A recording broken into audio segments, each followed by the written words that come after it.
On échangeait tout à l'heure. Le Seigneur m'a envoyé sur Hébreux chapitre 3 à partir du verset 14, mais je vais commencer à partir du verset 13, puis j'expliquerai pourquoi il m'a envoyé sur ça. Donc je lis, mais exhortez-vous les uns les autres chaque jour, pendant que ce jour nous éclaire, de peur que quelques-uns d'entre vous ne s'endurcissent par la séduction du péché. Car nous sommes devenus participants du Mashiach, pourvu que nous retenions ferme jusqu'à la fin notre première assurance. Pendant qu'il est dit, aujourd'hui, si vous entendez sa voix, n'endurcissez pas vos cœurs, comme lors de la provocation. Donc, en fait, le chrétien, le disciple de Christ est appelé. À partir du moment qu'il donne sa vie au Seigneur, il est engagé à servir le Seigneur. Et on a une mission qui nous est commune.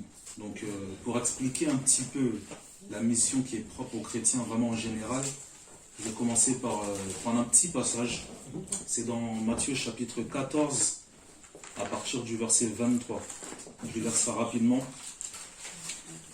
Jésus allait par toute la Galilée, enseignant dans leur synagogue, prêchant l'évangile du royaume et guérissant toutes sortes de maladies et toutes sortes d'infirmités parmi le peuple.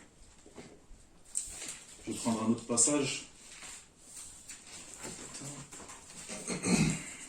C'est dans Matthieu chapitre 3, à partir du verset 1, qui dit « Or, en ces jours-là, arrive Jean le Baptiste, prêchant dans le désert de la Judée et disant « Repentez-vous, car le royaume des cieux s'est approché. » En fait, la mission principale du chrétien en général, selon ce que je comprends de la parole, selon ce que le Seigneur nous dit, c'est d'apporter la bonne nouvelle. La mission principale du croyant, c'est de prêcher la bonne nouvelle.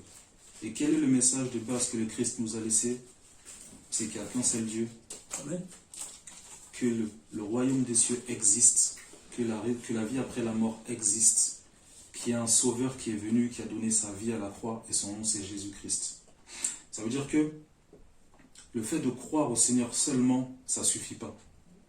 Le fait d'être dans la sanctification, de prier, d'aller à l'église tous les dimanches, c'est bien, mais ça ne suffit pas. Parce que quand on prend le livre de Jacques, qu'est-ce que la parole nous dit dans le livre de Jacques?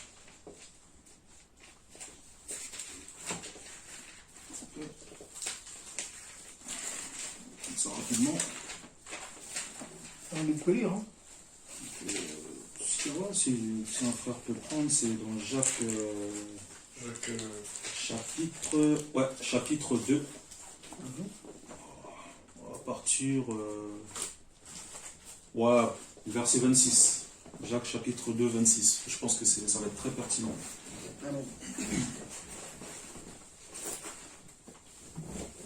Jacques 2, 26. Car comme le corps sans esprit est mort, de même la foi sans les œuvres est morte. Ok. Merci. Je vais prendre un autre passage. C'est dans Matthieu, chapitre 25. Et on va comprendre à quoi fait référence Jacques, chapitre 2. Oh, c'est un frère peut lire, hein. C'est un frère peut lire à partir du verset 32. À partir du verset 32. Matthieu 25. Ouais, Matthieu 25, verset 32. Matthieu 25, verset 32. Et toutes les nations seront rassemblées devant lui, et il séparera les uns avec les autres, comme le berger sépare les brebis avec les boucs. Ouais. Et il mettra en effet les brebis à sa droite, et les boucs à sa gauche. Alors le roi dira à ceux qui seront à sa droite, venez, vous qui êtes bénis de mon Père, recevez en héritage le royaume qui vous a été préparé dès la fondation du monde. Verset 35. Car j'ai eu faim, et vous m'avez donné à manger. J'ai eu soif, et vous m'avez donné à boire. J'étais étranger, et vous m'avez recueilli. Verset 36. J'étais nu, et vous m'avez vêtu. J'étais malade, et vous m'avez visité. J'étais en prison, et vous êtes venus vers moi. Verset 37. Alors les justes lui répondront, Seigneur, quand est-ce que nous t'avons vu avoir faim et que nous t'avons nourri, ou avoir soif et que nous t'avons donné à boire? Et quand est-ce que nous t'avons vu étranger et que nous t'avons recueilli, ou nu et t'avons-nous vêtu? Et quand est-ce que nous t'avons vu malade ou en prison et que nous sommes venus vers toi? Verset 40. Et le roi répondant leur dira: Amen, je vous le dis, toutes les fois que vous avez fait ces choses à l'un de ces plus petits de mes frères, c'est à moi que vous les avez faites. 41. Alors il dira aussi à ceux qui seront à sa gauche: Maudits, retirez-vous de moi et allez dans le feu éternel qui a été préparé pour le diable et pour ses anges. 42. Car j'ai eu faim et vous ne m'avez pas donné à manger. J'ai eu soif et vous ne m'avez pas donné à boire. J'étais un étranger et vous ne m'avez pas recueilli. Nu et vous ne m'avez pas vêtu. Malade en prison et vous ne m'avez pas visité.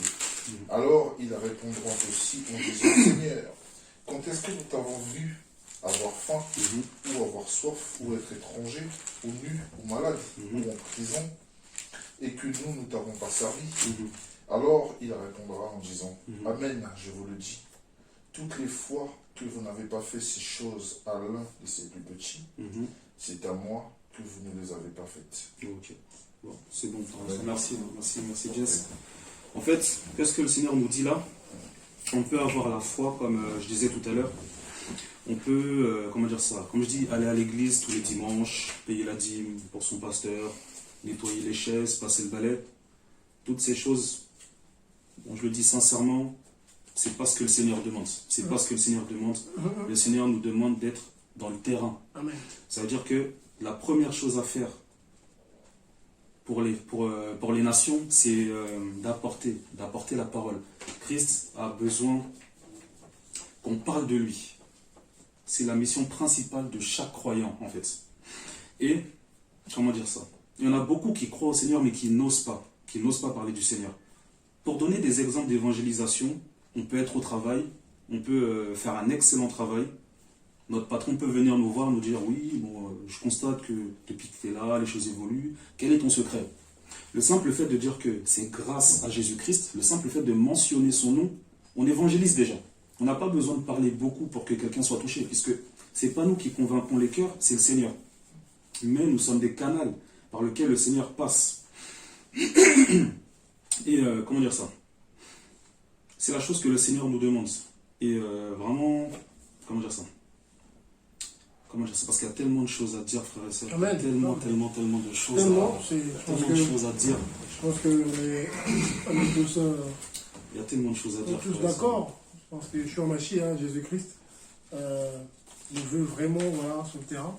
C'est ça. Tu as pris des passages parlants, je pense qu'on est tous d'accord là-dessus. Et ça nous fait aussi des piqûres de rappel, quoi. Et pour encourager les frères et sœurs, il y a quelque chose aussi que j'aimerais dire. Je pense que ça va, du moins j'espère que ça va encourager beaucoup de frères et sœurs. L'apôtre Paul, dans la parole du Seigneur, dit que ne savez-vous pas que vous allez juger les nations? Là, il parle de l'Église, il parle des chrétiens. En fait, à quoi il fait référence quand il dit ça? Il fait référence à Apocalypse 19, quand le Seigneur dit dans Apocalypse 19 qu'il reviendra sur la terre juger les nations, suivi de son armée. Son armée, ce sont les croyants. Son armée, ce sont les chrétiens véritables qui auront persévéré jusqu'à la fin. Ce que j'aimerais dire pour les frères et sœurs, pour vous encourager, c'est que faites l'œuvre du Seigneur. N'ayez pas peur de parler du Seigneur. Peu importe. De toute façon, à partir du moment que le Seigneur vous a appelé, il n'y a plus le choix, il faut le servir. Maintenant, chacun est libre de le faire ou pas. Mais le Seigneur attend des choses de nous. La chose de base, la chose principale, c'est d'apporter sa parole aux nations. Et la parole, parfois, a besoin d'être suivie d'œuvres. Et je dirais même quasiment tout le temps. Par exemple, on peut voir une personne SDF dire: oui, le Seigneur t'aime, c'est bien. Mais si on a 2 € et que cette personne n'a rien à manger, si on lui dit juste le Seigneur t'aime et qu'on ne lui donne pas ces petits 2 € qu'on peut donner, ce superflu là, le Seigneur peut être attristé puisque cette personne, effectivement, elle aura entendu que le Seigneur l'aime, mais à ce moment-là, elle aura faim. Donc, il faut aussi oser prendre l'initiative de partager, de donner. Aimer son prochain, c'est ça. La parole dit quoi dans Jacques? que la religion pure et sans tache devant notre Dieu et Père. Ouais, c'est ça, Jacques. On va même le prendre. On va prendre le passage, le livre de Jacques. Donc, c'est Jacques chapitre 1 à partir du verset 27 qui dit que la religion pure et sans souillure devant notre Elohim et Père, c'est de visiter les orphelins et les veuves dans leur tribulation et de se conserver sans tache loin du monde. Qu'est-ce que ce passage nous dit? Ce passage nous dit simplement que la religion aux yeux d'Elohim, c'est simplement l'amour de ton prochain et la sanctification.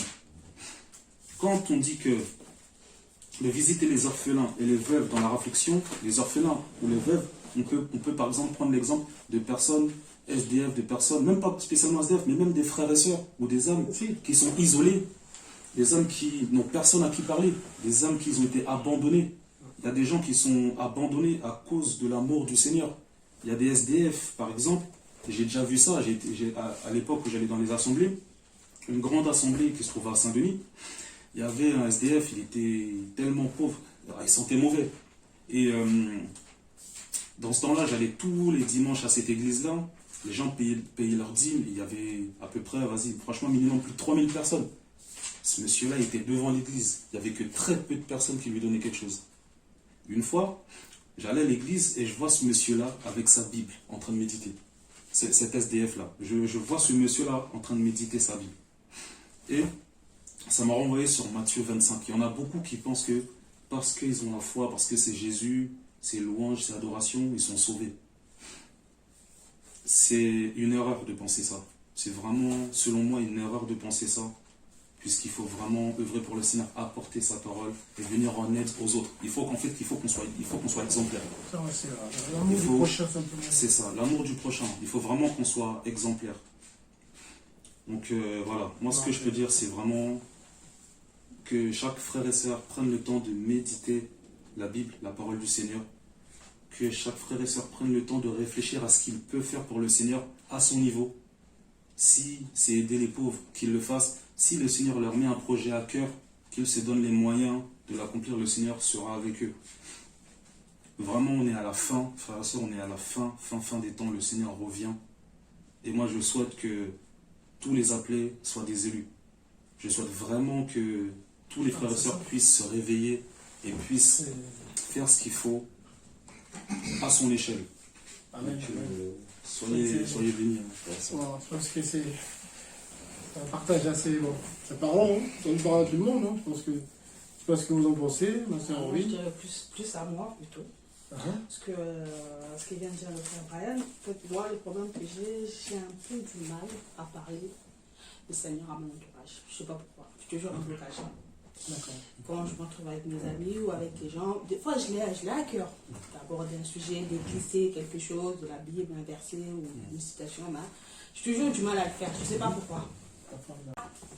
D'accord. C'est un peu ça. Avec les personnes avec qui j'ai plus d'affinité, j'arrive à en parler facilement. D'accord. Et après, avec des personnes que je ne fréquente pas très souvent, j'ai du mal. D'accord. Je pense que le fait que tu culpabilises, le fait que tu as à cœur de parler, finalement c'est le Seigneur qui dit que là c'est le moment. Sauf que je ne saisis pas ce moment-là. C'est ça le problème en fait, c'est ça. Ah bon. Je me dis, je ne le saisis pas. Et si je ne le fais pas, bah, c'est bon. La culpabilité, oui. En fait, finalement la culpabilité, ça représente quoi? C'est simplement que le Seigneur à ce moment-là, il est attristé parce qu'il avait peut-être besoin de toucher une âme à ce moment-là et ça n'a pas été fait. En fait, moi c'est vrai que ça m'arrivait souvent et du coup, qu'est-ce que je me suis dit? Je me suis dit que apprendre à écouter le Seigneur. Parce que le Seigneur parle beaucoup au cœur, même au niveau des circonstances. Il a plusieurs façons de parler. Après, c'est le discernement. Mais si c'est lui qui te met à cœur, sois sans crainte. Tu dis, même si c'est une parole, ça va passer. Ça va passer crème. Moi, je te garantis, ça va passer crème. Moi, dans mon travail, même à ma cadre, il y a une fois, je voulais glisser Jésus, je voulais qu'elle entende. Elle m'avait appelé pour un rendez-vous. Et elle m'a dit, ouais, bon, comment ça va, etc. Et je lui ai dit, grâce au Seigneur, ça va. Grâce à Jésus, ça va. Elle a entendu, elle était étonnée, elle était choquée, mais au moins je sais que moi je l'ai dit. C'est-à-dire que bon, s'il y a problème... Elle connaît ton identité, quoi. Voilà. C'est très important de... C'est ça. Que l'on sache qui tu es exactement. C'est ça. Et c'est ça. C'est ça. C'est important de... C'est simplement ça. C'est assumer son identité en Christ. Le simple fait de dire que voilà, Seigneur Jésus, au moins ça, les gens savent que cette personne-là, elle croit en Christ, elle vit selon le Seigneur, gloire au Seigneur. Au moins le nom du Seigneur a été dit. Et c'est ça finalement, en fait, l'objectif du croyant, du chrétien, c'est de glorifier son maître. En fait, il faut donner l'envie aux gens de tomber amoureux du Seigneur. Amen, amen. Auparavant, quand je parlais du Seigneur, on me reprochait beaucoup d'imposer. Donc du coup, pendant un temps, j'ai arrêté, je me suis remis en question. Et aujourd'hui, quand je parle du Seigneur, je parle, mais sans... Je parle sans... Comment dire ça? Je parle sans chercher à convaincre. En fait, je parle ce que je vis, simplement. Et les gens sont touchés comme ça. Il y a une dame elle a à peu près... je me souviens, il y avait une intérimaire infirmière qui est venue, elle ne me connaissait pas. Elle était super sympa. On parlait, etc. Et moi, je lui ai dit, écoutez, moi, le seul que je peux vous recommander, c'est Jésus. Moi, c'est Jésus. Et je ne connaissais pas la dame, je ne l'avais jamais vue. Je lui ai dit, écoutez, moi, la seule chose que je peux vous conseiller, le seul que je peux vous conseiller, c'est Jésus. Priez le Seigneur. Je vois que vous avez bon cœur. Priez-le. Faites-lui confiance et vous verrez. Elle a été touchée. En fait, je ne cherche même plus à convaincre. Je parle de mon... Voilà, en gros, c'est ça. C'est une réaction qui est normale. Au début. C'est dans le premier temps parce qu'on est intimidé. Pourquoi? Parce que les gens qu'on connaît, on passe du temps avec eux, ou avec elles, c'est des collègues de travail. Donc en gros, c'est notre milieu en fait. Donc du coup, forcément, parfois aussi la chair fait que on se dit des choses peut-être qui n'étaient peut-être pas bibliquement correctes. Donc du coup, dans l'instant T, peut-être dans notre passé, dans la vie de tous les jours au travail, il s'est peut-être passé des moments où voilà, très charnels entre nous. Et du coup, plus on avance avec le Seigneur, et du coup, on peut être amené parfois à réfléchir avant de parler de Christ. Parce que constamment, on se dit, si je commence à parler de Christ, je sais que la personne en face, il y a 2, 3, 4 ans, on a parlé des choses pas très très chrétiennes. Ça sera pas chrétien. Voilà. Donc du coup, est-ce que il faut parler? C'est ça. Comme ça, si la personne dit, ça y est, t'es devenu chrétien aujourd'hui, attends, t'es sérieuse? T'es sérieux? Toi, chrétien? Je dis oui.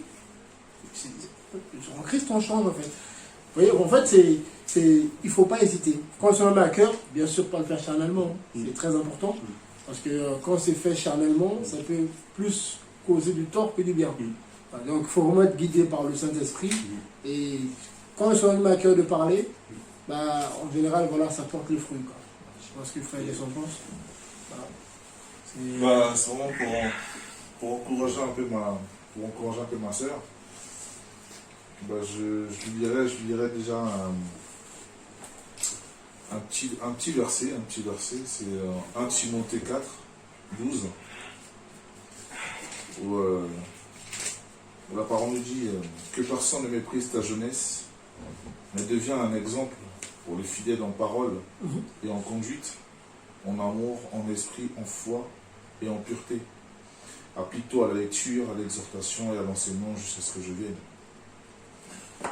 Des fois, pourquoi on a peur ou des fois on a honte, c'est parce que, soit, des fois, comme le frère l'a dit, il y a des personnes qui nous connaissent en face, ou parce que c'est des personnes plus âgées que nous, parfois. Donc, ces personnes ont tendance à nous mépriser, à nous faire comprendre qu'ils connaissent le Seigneur mieux que nous on n'a rien à les apprendre. Mais en fait, c'est pas nous qui les apprenons quelque chose. C'est le Seigneur qui se sert de nous pour qu'eux puissent comprendre les choses, en fait. Comme le frère l'a dit au début, nous sommes un canal seulement. C'est le Seigneur qui se sert de nous. Mais aussi, avant que le Seigneur se serve de nous, c'est vrai, le Seigneur, il fait ce qu'il veut. Mais il faut que nous aussi, de notre côté, que nous puissions faire notre part. Nous devons lire, nous devons apprendre, parce qu'on ne peut pas parler de quelque chose qu'on ne connaît pas. Le Seigneur, il faut qu'on le connaisse. On ne peut pas parler de quelqu'un qu'on ne connaît pas. On ne peut pas parler des choses qu'on ne connaît pas. Et quand je parle de ça, j'ai un verset qui m'est venu, une fois on l'a même partagé avec le frère. C'est dans 2 Pierre. 2 Pierre, je vais lire à partir du verset 3. 2 Pierre combien? 2 Pierre 3. 2 Pierre 3. 2 Pierre 3. Comme sa divine puissance nous a été donnée, tout ce qui regarde la vie et la piété, au moyen de la connaissance précise et correcte de celui qui nous a appelés par sa gloire et par sa vertu, par lesquelles nous sont données des grandes et précieuses promesses, afin que par elle, vous soyez fait participants de la nature divine, ayant échappé à la corruption qui règne dans le monde par la convoitise. Pour cette même raison aussi, faites tous vos efforts pour fournir à votre foi la vertu, et à la vertu la connaissance, et à la connaissance le contrôle de soi, et au contrôle de soi la patience, et à la patience la piété, et à la piété l'amour fraternel, et à l'amour fraternel l'amour. Verset 8. Car si ces choses sont en vous et y abondent, elles ne vous laisseront pas paresseux, ni stériles, pour la connaissance précise et correcte de notre Seigneur Yahushua Mashiach. Amen. Car celui en qui ces choses ne sont pas présentes est aveugle et ne voit pas de loin, ayant oublié la purification de ses anciens péchés.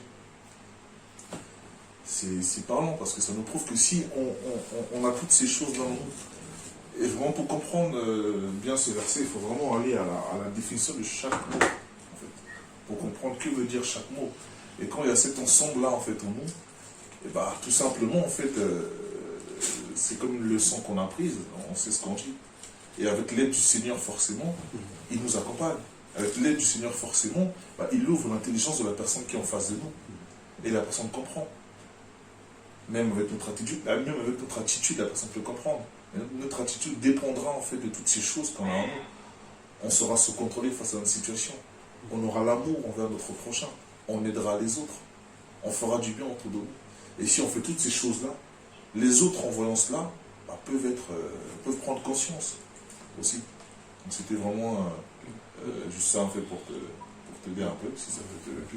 Du coup j'ai une question aussi pour la sœur, si tu me permets. Hein. La question que...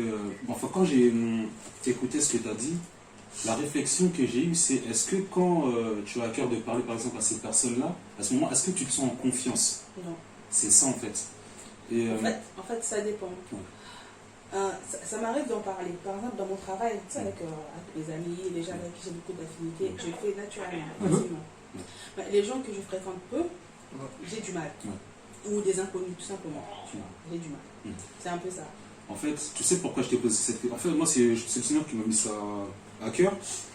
La question que j'ai envie de te poser, c'est est-ce que aussi tu prends le temps pour méditer la parole? Oui. Tu prends du temps pour ça. Donc, à partir de là, en fait, ce qu'il faut savoir, c'est que si le Seigneur te met à cœur de parler, ça viendra. Franchement, les mots, ça viendra tout seul. Pour te donner un témoignage, dernièrement, ma femme m'avait posé une question sur les musiques mondaines. Elle m'a demandé si c'était bien d'écouter du zouk, puisque à ce moment-là, on était en voiture et on avait laissé la radio jouer. Et il y avait du zouk qui passait. Elle m'a posé la question à savoir est-ce que c'est bon d'écouter du zouk. Moi, j'ai commencé à lui apporter un élément de réponse que je considérais comme bonne. Mais le Seigneur, à ce moment-là, m'a interpellé et il m'a dit non, dis-lui ça plutôt. C'est-à-dire que, en fait, la Bible dit que le Saint-Esprit vous enseignera toutes choses. C'est pas parce que tu comprends pas tout de suite que tu comprendras pas après. Ça, des fois, c'est en fait, avec le Seigneur, c'est au tac au tac. S'il te met à cœur, t'inquiète pas que les mots, il va les mettre. Et des fois, c'est un petit mot. C'est vraiment un petit mot. On prend l'exemple des collègues de travail. Moi, je leur dis écoutez, soyez bénis. Il y a une collègue à moi, elle était triste. Et je lui dis écoute, on va prier ensemble. Le simple fait de prier, ça lui a fait du bien. Donc des fois, en fait, le Seigneur demande des choses. C'est simple. Le Seigneur est simple. Il est très simple. Il est très simple. Mais fais-toi confiance et fais confiance au Seigneur. Vraiment, s'il met quelque chose à cœur, il est au contrôle. Amen. Il est vraiment au contrôle. Moi, je pense que, comme le frère le dit, déjà là, quand on prend le contexte, on se rend compte que notre sœur n'est pas face à la mort, face, en gros, voilà, une pression mortelle. Comme, je prends un exemple, quand on est par exemple Matthieu 10, Matthieu 10, à partir du verset 19, ici c'est le Mashiach qui parle, il dit, mais quand ils vous livreront, donc Matthieu 10, verset 19, ma soeur Sophie, hein. Je ne sais pas si tu n'entends pas. J'entends même pas. Franchement, là, j'ai Là, tu n'entends pas. Là, c'est mieux? Oui, j'ai entendu. Enfin, j'ai essayé d'entendre. D'accord. D'accord, ok. Donc, voilà. Donc là, d'accord, ok. Ah, c'est peut-être par rapport au Peut-être mon téléphone. téléphone. T'as le numéro du frère Jess? Tu peux appeler le frère Jess? Appelle le frère Jess, s'il te plaît. Tu peux l'appeler? Ou il t'appelle? Voilà, comme ça, vu que lui, il a un téléphone C'est mieux. voilà, qui est par rapport au haut-parleur, c'est peut-être mieux. Voilà, ok, amen. Ok, donc appelle le frère, comme ça, ça sera peut-être mieux pour toi. Amen. Appelle-le, donc on attend que tu l'appelles. Le Seigneur est bon. Amen. Franchement, C'est aussi apparemment, des parents. Des parents. Des parents. Ah oui, ça c'est un bon passage. ouais, quand on se rend compte que C'est un bon passage. Yeshua est bon. Comme ça, attends que la soeur puisse appeler. Merci Père. Ça y est. Alors, ma soeur? Ouais, Merci. Ah, c'est bon, tu nous entends, hein, c'est bon? oui, c'est bon. Ah, c'est parfait. Allez, Bon, au Seigneur. Là, C'est là parti. tu. Ok. là c'est bon, t'entends là? Oui, là, j'entends. Ah, c'est bon. C'est alors. mon téléphone. Voilà, amen, amen. Donc, en fait, on partageait sur. On est en train de partager sur le. En tout cas, l'appel, hein, l'appel de tous Ouais. disciples du Mashiach. Hein. Voilà, le Seigneur voilà, nous appelle tous, en tout cas, à parler de lui. Ouais. Non pas à parler de nous-mêmes ou d'une dénomination ou d'une personne. On doit parler de Christ. Et Ouais. c'est vrai que notre sœur Urvine, voilà, a parlé de son témoignage hein, par rapport à quoi on lui met à cœur de parler. Parfois, Ouais. voilà, elle a du mal. Hein, voilà, c'est pas évident. Ouais. Tout dépend après, hein, comme elle le dit, ça dépend devant qui elle se trouve en fait. Quand c'est l'entourage proche, les personnes qu'elle connaît, donc elle peut parler facilement, mais quand c'est les gens qu'elle ne connaît pas, les inconnus, du coup, voilà, il y a un frein qui se met en place en fait. Et du coup, et pourtant le Seigneur met à cœur de parler, Ouais. mais on a du mal parce que, ben, et puis quand on n'est pas habitué, hein, je pense que. C'est ça. Voilà, donc du coup là, on a pris Matthieu, voilà, Matthieu 10, on va lire Matthieu 10. Ouais. Matthieu 10, donc je le trouve que lire. C'est pas, t'as ta Bible ou pas? Oui, j'ai ma Bible totalement. Donc Matthieu 10, à partir du verset 19 jusqu'au verset 20, c'est le verset 20 qui nous intéresse. Matthieu 10, 19. Matthieu 10, 19 à 20. Je veux dire. D'accord. Tu peux lire ou le frère Jess va lire ou Matthieu 10. 19 à 20. Alors, Matthieu 10, verset 20, c'est ça? 19 à 20. 19 à 20. Mais quand ils vous livreront, ne vous inquiétez pas de ce que vous direz, ni comment vous parlerez, car cela vous sera donné à l'heure même. Car ce n'est pas vous qui parlerez, mais c'est l'Esprit de votre Père qui parlera en vous. Oui, c'est ça. Amen. Vous voyez? Donc en gros, quand le Seigneur nous met à cœur de parler, quel que soit l'endroit, quel que soit face à qui on se trouve, en fait, si on est convaincu que c'est Christ qui nous met à cœur de parler, c'est le Mashiach, Ouais, en fait, c'est ça. parlons. Ça peut être un mot, une phrase, et parfois on commence par un mot et puis on finit par 10 phrases en fait. Parce qu'en fait, après ça coule en fait. C'est ça. Oui, c'est ça. Après ça coule et c'est que c'est très important de se guider, c'est vrai. Mais c'est pas facile, hein. On peut le dire comme ça facilement, mais Ah bah non, hein, c'est pas facile parce que surtout quand c'est à la famille, enfin, ceux qui vous ont connu, enfin, qui vous ont vu grandir, qui ont vu une facette de vous assez négativement, des fois ils ont du mal à croire que c'est vous, en fait, c'est la même personne. Donc, moi j'avais vu un passage sur Jean qui dit que voilà, c'est ceux qui croient, ben, ils croient, ceux qui ne croient pas, ben, c'est des enfants du diable en fait. Et c'est vrai que quand c'est les collègues, quand c'est les gens d'extérieur, ben, eux ils ne vous connaissent pas, donc du coup il n'y aura pas tout de suite c'est a priori les comment, etc. Ça dépend. Je pense que c'est au cas par cas. Ça dépend des circonstances, ça dépend de l'événement, ça dépend de pas mal de choses. Amen. L'essentiel en soi, c'est d'en parler, d'être le plus naturel possible en fait. De ne pas essayer, surtout d'observer aussi, d'avoir la sagesse d'observer. Et des fois, c'est des gens qui naturellement, enfin, qui sont spontanés, qui viennent vers vous, qui vous parlent en fait. Là, ils ont des choses à dire de leurs problèmes, de leur quotidien. Je souffre, je suis pas bien. Voilà, j'ai besoin de conseils. Qu'est-ce que tu es prêt à me répondre par rapport à ça?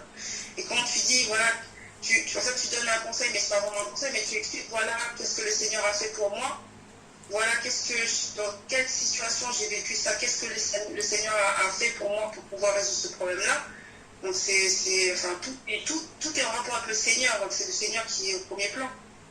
Mais après, des fois, il y a des épreuves que le Seigneur nous met pour voir. Tu as des personnes, des fois, qui sont en colère, qui sont enragées. Moi, vraiment, on a vécu ça le jour du mariage où on a parlé du Seigneur, où tout de suite, il y avait une dame qui m'avait parlé super mal. Et ça m'a fait. Et je pas bien, en fait, parce que de base, je voulais lui parler du Seigneur, mais elle m'a complètement envoyé balader. Hein. Ça dépend. Parce qu'il y a des gens qui vont réagir positivement, d'autres vont réagir par la colère. Donc après, c'est la maîtrise de toi, en fait. C'est savoir comment toi, tu vas réagir, comment toi, tu vas te comporter. Parce qu'une fois que tu as parlé, une fois que tu as rendu ton témoignage, après, c'est le comportement et l'attitude. Donc les gens t'attendent au tournant aussi. Amen. Donc je pense que, voilà, donc notre soeur a réagi aussi par rapport à ça. Alors en fait, dans tout ça, c'est, on parle et puis après, voilà. En fait, c'est le plus important parce qu'on sait très bien que voilà, en face, on peut avoir des réactions positives ou négatives en fait. Et voilà. Donc du coup, en fait, on doit être prête à, voilà, comment dire, à entendre des paroles, de bonnes paroles ou de mauvaises paroles. Mais le plus important, c'est de semer parce que la parole est une semence en fait. Quand on parle de la part du Mashiach, on sème quelque chose en fait. Voilà. Ça peut malheureusement dans l'instant T produire une réaction qui peut nous paraître négative à l'instant T. On dit mais Seigneur, tu m'as dit encore de parler de toi, et là je parle de toi, merci mon frère, je parle de toi, et là la personne réagit mal, mais est-ce qu'il fallait que je parle ou pas? Quand on parle du Mashiach, c'est toujours bon. Quand on parle de Christ, c'est toujours bon. J'ai un témoignage par rapport à ça. Voilà. Que ça plaise ou pas, que ça nous plaise ou pas nous-mêmes, c'est ça. Même à nous-mêmes aussi, parfois on a du mal avec ça. Même que ça nous plaise ou pas, qu'on n'ait pas le temps, on n'a pas le temps. Du moment où on parle de Christ, c'est toujours merveilleux. C'est-à-dire que c'est une sémence, ça produira un jour ou l'autre. Si la personne est prédestinée au salut, ça produira. Voilà, on sait, voilà, parce que Christ est une sémence. Voilà, Matthieu 13, 4 terrains. Donc ceux qui sont réellement prédestinés, appelés, élus, on sait, quand on connaît tous Romains, on se rend compte que ceux-là, ils vont tôt ou tard produire le fruit. C'est ça. Amen. Donc vraiment c'est important, qu'on partage. C'est vrai que beaucoup de bien-aimés en Christ, il y a encore du mal parfois à témoigner parce que, en gros, on témoigne du Maître, simplement. On fait de parler de Christ et on témoigne en fait. On est des témoins. Voilà, on est des témoins. Ça, hein. Voilà. De toute façon, la parole elle-même, elle le dit que, enfin, bibliquement parlant, la parole dit que la parole va soit justifier, soit condamner. Et moi, pour donner un témoignage, j'avais une amie de longue date à qui je parlais souvent du Seigneur. Et un jour, elle m'a carrément dit, écoute, ne me parle plus de ton Jésus, etc. Et je l'ai laissé. J'ai pas insisté. Franchement, quelques semaines plus tard, elle est revenue me parler et elle parlait plus de Jésus que moi. Je dis, mais attends, à quel moment il y a eu ce changement-là? Moi, mais j'ai pas compris. Elle était zélée. Je dis, mais attends, dernièrement, tu me disais de ne pas parler de lui, et là, je vois que tu mets carrément des messages et tout. Ah ouais, c'est l'homme de ta vie.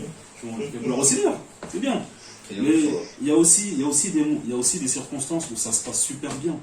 Il y a aussi des moments où ça se passe super bien. En fait, le Seigneur, c'est au tac qu'il sait. Il sait. Et c'est à nous, en fait, de prendre l'initiative, en fait. C'est à nous de prendre l'initiative. Moi, sur mes 29 ans de vie, c'est que maintenant que je commence à vraiment parler du Seigneur. J'ai perdu beaucoup d'années. Et ça, c'était la peur qui me faisait ça. En fait, comme le frère l'a dit, c'est un sentiment qu'on a toujours. Je sais pas, ma soeur revient, tu veux dire par rapport à ça. Quand on commence à se réveiller, on commence à prendre conscience que le Seigneur bah, il est là, qu'il nous appelle à œuvrer pour lui et tout. On se rend compte qu'on a perdu du temps. C'est un sentiment qui est normal. Je dis, Seigneur, si j'avais compris avant, j'aurais dû faire plus, tout ça. C'est un sentiment qui est normal, mais en même temps, le Seigneur fait toute chose bonne en son temps. Voilà. Donc lui-même, il sait que si peut-être que j'avais éclairé avant, je ne serais peut-être pas là aujourd'hui. Je serais peut-être dans le monde en fait. Donc il sait comment, quand, voilà, nous éclairer au fur et à mesure pour qu'on supporte après aussi. Parce que l'éclairage attire aussi des bêtes. Voilà, quand il a la lumière, alors il y a la lumière, il y a des bêtes qui arrivent. C'est-à-dire que plus le Seigneur t'éclaire, plus il sait que les démons, l'ennemi, va de plus en plus te persécuter en fait. Donc du coup, il y a des bien-aimés qui disent, mais Seigneur, je veux plus. Je sens que je suis prêt pour faire plus. Je sens que je suis prêt, mais lui, tu sens, mais moi je vois ton cœur. Je vois ta taille spirituelle en fait, je vois ton âge spirituel. Ne te fie pas à ta connaissance charnelle, ne te fie pas au don que tu as reçu, vision, songe, tu as plus de vision, tu as plus de songe, tu prophétises beaucoup, mais c'est pas ça en fait. Voilà, parce qu'en général, quand le Seigneur nous parle beaucoup les dons sont d'abord pour le corps en fait. Voilà, le don c'est d'abord pour le corps, le don spirituel. Et malheureusement, beaucoup de bien-aimés font l'amalgame entre le corps, donc les bien-aimés frères et sœurs, et l'extérieur en fait. Voilà. Et que quand on va à l'extérieur, là du coup, ben, c'est un autre terrain quoi. Là du coup, ben, là, si tu n'es pas affermi, ben, c'est compliqué. Donc voilà pourquoi on dit aux bien-aimés, il ne faut pas faire attention quand on est entre nous, quand le talent que tu as reçu, le don que tu as reçu se manifeste entre nous, ben, même si on sort pour évangéliser, c'est normal, c'est l'appel universel. Mais ne te précipite pas à faire des choses que sont ta manière de faire. Parce que du coup, le zèle peut devenir un zèle amer, et du coup tu peux là recevoir des balles, des coups, et du coup ça va même te freiner après. Il y a des gens qui ont tiré le frein à main après. Ils étaient zélés au début, parce que bah, ça se passait bien. Hein. Quand ils priaient pour quelqu'un, ça lui parlait, ils priaient pour un frère, ça lui parlait de bien-aimé, dis un tel, j'ai écouté sa prière, voilà, pris pour un tel, le Seigneur faisait du bien au bien-aimé frère et sœur en Christ, ou même parfois dans sa famille, il dit ben ça y est, c'est bon, je suis prêt pour être pasteur, je suis prêt pour aller prier pour les malades à l'hôpital, je suis prêt, mais et il va le faire. Non, le Seigneur dit non, doucement, là attention, attends un peu, parce que là, c'est moi qui fais en fait, c'est moi qui permet de plus voir, plus faire du bien aux gens, c'est moi qui fais. Donc si je ne donne pas le feu vert de passer au-delà de ce que tu fais maintenant, attends le feu vert. Mais du coup, on se précipite parfois, et du coup, on se brûle les ailes, hein, comme on dit souvent couramment. On peut vite, voilà. Tu sais, tu as dit quelque chose. C'est très important. Tu as dit quelque chose de super important. Tu as dit quelque chose de très très important. C'est vrai qu'il y a l'appel global. Il y a l'appel global que chaque chrétien a à faire, apporter la bonne nouvelle du royaume. Et il est aussi vrai que chaque chrétien a son appel qui lui est propre. C'est vrai. Et la chose super importante que tu as dit, c'est que c'est vrai que des fois, les gens ont tendance à aller au-delà, soit au-delà, soit carrément à l'encontre de ce pourquoi le Seigneur les a mis sur la terre. C'est pour ça que c'est aussi important de savoir clairement quel est l'appel que le Seigneur nous a laissé. Et puis même, ça évite les conflits aussi entre frères et sœurs. De ne pas se piétiner les uns sur les autres. Ouais, elle a plus de voix que moi, lui, il prêche mieux que moi. Mais si tu n'es pas appelé à ça, que chacun sache quel est son appel et que chacun accomplisse son appel avec excellence. Même si c'est une petite chose, que cette petite chose-là se fasse avec excellence. Que chacun ait conscience de ses limites et de sa mesure de foi. C'est super important ce que tu as dit. C'est pour ça que je me permets d'insister. Donc, quoi, Frère Jess ? La convoitise, frère. La C'est convoitise ça. qui nous Et tue. la jalousie, tout ça. La convoitise, on veut faire comme les autres, on veut ressembler aux autres, mais on a chacun reçu ça. En fait, voilà, le Seigneur fait grâce à qui il a chacun de nous, et chacun selon son degré de foi. C'est ça. Donc aujourd'hui, tu ne peux pas vouloir faire comme l'autre, alors que l'autre a reçu un degré de foi au-dessus de toi. Sauf que ça veut dire que ces combats, lui, tu ne les connais pas. Si tu vas te frotter un peu à ce qu'il lui fait, tu te frottes un peu au problème que lui, il a. C'est ça. Et si derrière, tu n'es pas capable d'assumer, c'est un peu compliqué. Hein. C'est ça. C'est comme un réservoir. Un réservoir, c'est marqué 2 litres maximum. Tu ne pourras pas en mettre 4, ça va déborder. C'est ça. Donc si c'est marqué 4, il faut en mettre 4. Si c'est marqué 4, toi tu en mets 1, tu rouleras pour... Ouais, c'est ça. Voilà, donc c'est la convoitise, c'est l'envie des choses, c'est vouloir plaire, c'est vouloir que les gens nous regardent, que les gens nous aiment, qu'ils nous apprécient. Voilà. C'est- Vous voyez, en fait, c'est vous voyez, des beaux trips. en fait là, on est parti sur le point de l'œuvre en fait. C'est ça. On veut vrai, elle a donné beaucoup de passages, mais la sœur n'était pas. Voilà, elle est arrivée après. Mais on se rend compte que bah, même tout ce qu'on a dit tout à l'heure, quand on dit Galatis, dernier Paul dit quoi? Principalement la famille de la foi. Voilà, d'abord la famille de la foi. Une fois qu'on est vraiment correct dans la famille de la foi, là du coup on peut aller se frotter au non converti. Suffisamment, oui. Voilà. En fait c'est ça le vrai en fait. Le débat, c'est le veut on commence, comment dire, à faire les choses entre nous pour nous travailler. Parce que le Seigneur sait très bien que voilà, si tu fais une erreur ou tu réagis mal face à ton frère en Christ, il va comprendre. Il ne va pas te condamner, en tout cas celui qui est mature, hein, il va te supporter. Bon, c'est ma soeur, c'est mon frère, bon, là il n'a pas bien compris, bon, mon frère, viens, on va discuter un peu. Bon, là, ton zèle, là, c'est un peu trop. Ah, je pense que, vas-y doucement, on peut donner des conseils.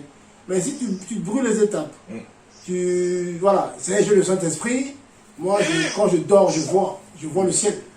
J'ai vu Michael, j'ai vu Yeshua sur son trône, j'ai vu le 4 êtres vivants. Voilà, donc, j'ai vu l'enlèvement. Donc, ça y est, donc moi, je prends ma Bible. Je suis parti dehors, donc ça y est. Allez, ça y est, c'est bon. Même qu'il y a des témoignages qui ont essayé d'aller évangéliser. Là, il ne fallait pas. Apparemment, ils sont restés là-bas. Ils sont devenus pires que les païens. Voilà. Donc, en gros, c'est ça. Donc, le Seigneur permet à ce que, qu'on commence doucement. Déjà, entre frères et sœurs, en fait, en famille. Vous voyez, hein, le monde nous dit quoi? Que le linge sale, tu laves en famille. Voilà, ça parle beaucoup cet esprit. Putain, c'est du monde. C'est que le fait qu'on soit en famille, on ne va pas condamner notre frère en fait. Notre soeur, même s'il fait une erreur, on va l'aider à ne plus faire la même erreur. Mais cette erreur qu'elle a bien fait en famille, si elle va la faire dehors, ça peut lui coûter le salut. Parce que, sinon, frère, parce que tu fais l'erreur, ça peut ouvrir une porte en fait contre ton âme. Et du coup, il y a des bien-aimés, malheureusement, qui il va œuvrer, c'est pas le moment. Il y a beaucoup de points comme le frère Jess a dit. Ça, c'est pas ton appel, ça, c'est pas le moment. Tu vas t'exposer. Donc, forcément, tu vas recevoir des combats en retour de par rapport à ce que tu as fait. Parce que le Seigneur est juste, en fait. Tu poses un acte, voilà, je te permets de poser cet acte parce que je donne les épaules, la force pour supporter les retours. Et tu les retours. Quand on sort, tu dis retour. Vous savez ça? Quand on va œuvrer pour le Seigneur, il y a des retours. Et que tu vas faire, tu sors, tu es la lumière, et des mois tu regardes comme ça. C'est qui ça? C'est qui lui? Ah, c'est un tel. Ah, laissez-le venir. Oui, il fait quoi là? Ah, il prêche là. Ah, c'est bien. Ah, ok. Ah, c'est bien. Il chasse les démons. Ah, c'est bien. Il a fini, ok. Bon, suivez-le. Là, il le suit tranquillement de loin. Il habite où? Ok. Il est marié? Oui. Ah, c'est qui son fils? Il regarde ta vie là. Bon, très bien. Ok, maintenant on va planifier un plan. Un plan contre sa vie. Et tu vois ce que tu dis là? Non, mais en fait, moi j'ai d'être terre à terre. C'est terrible. Hein? Voilà. T'es enfant du Seigneur là. Des fois, il y a des frères et sœurs là en Christ. Ils sont même pas au courant qu'ils sont connus des démons. Non, mais c'est ça, c'est vrai. En fait, il y en a, ils sont même pas au fait, courant que le les problème, démons c'est les quoi? connaissent. C'est un peu ce que tu disais. Quand tu pries pas ou quand tu fais moi, les démons ils te laissent tranquille. C'est-à-dire que tu n'es pas un menace. Une fois que tu commences à prier, tu es affermi, c'est là maintenant que tu commences à t'attaquer. C'est ça, en fait. Tout simplement. C'est ça, parce qu'en fait, plus tu sors la tête, plus tu es vu. Donc, plus tu es vu, franchement, le monde